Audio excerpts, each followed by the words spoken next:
Michelle called in. He said the car's a little bit loose, but very sweet. You look at how fast both these cars are running. It holds pretty well for tomorrow. Big crash got Bruno Junqueira. And the CART safety team is all over it as Junqueira climbs out. Wow, he wiped that thing out.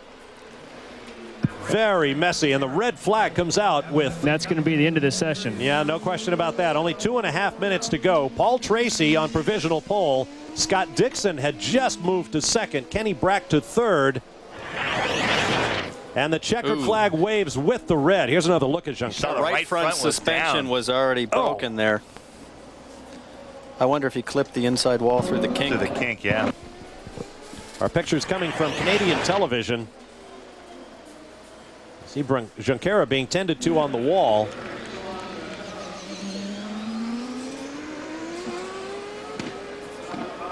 Paul Tracy climbs out. It's official. P1, provisional pole, a guaranteed front row spot no matter how quick we go in final qualifying tomorrow, and a bonus championship point. The only Canadian driver to win here in Vancouver. He did it in 2000. His best start here was that same year when he started from second position. He can do no worse than that now, no matter what happens tomorrow. Yeah, two guys, both Jourdain and Tagliani, were on laps that were quicker than the pole lap at that point when the red came out. So those are guys that feel like they've got, you know, a few more bullets in their gun, but they'll have to tool it up.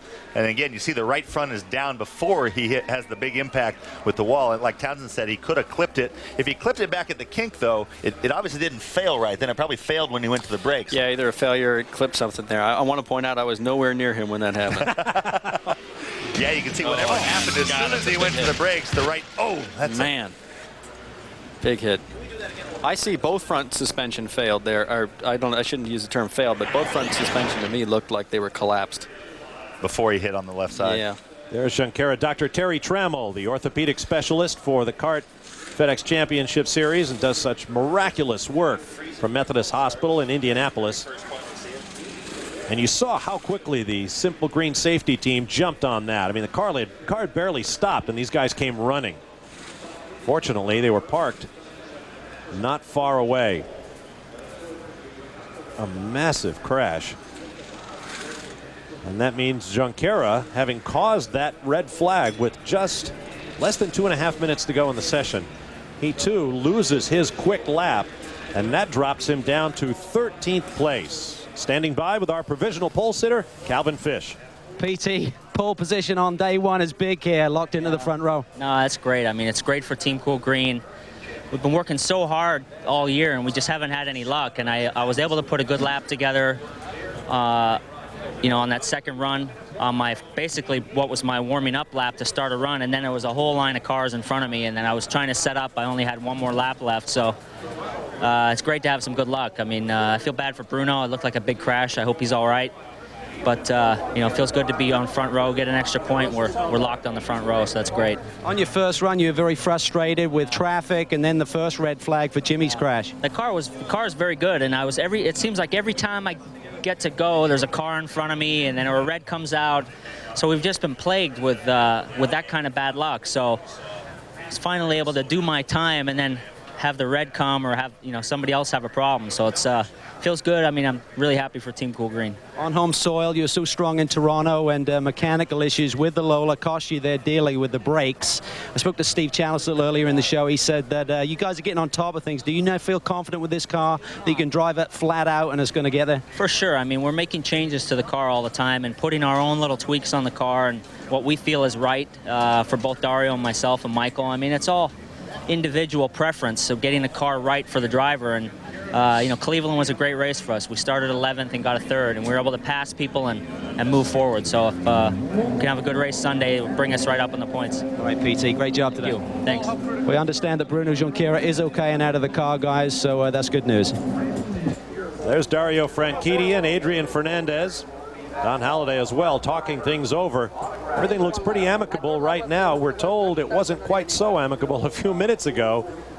when they were discussing things on the racetrack. Now let's take another look at what happened to Bruno Junqueira. This is in slow motion. In a moment, we'll do it real time and listen to the force of the crash. And Townsend's right. Both wheels were towed out. So as soon as he hit the brakes, whatever failed, it failed on both sides. You see both front wheels. He had no steering and very little braking at that point when you unweight the front. Even the backs aren't really. Yeah, the right ground. front A-arms looked collapsed to me, like the car, like something had broke on the lower linkage or something.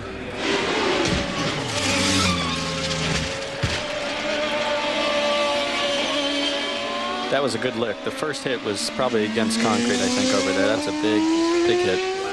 Now we're being told from the corner stations that it appeared the left front suspension failed before the car first hit the wall. You see the aftermath. That cleanup will go on for a while, but the good news is Bruno Junqueira is out. Now let's go back to that Franchitti Fernandez situation. Scott Pruitt.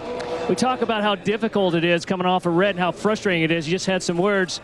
What's it like out there?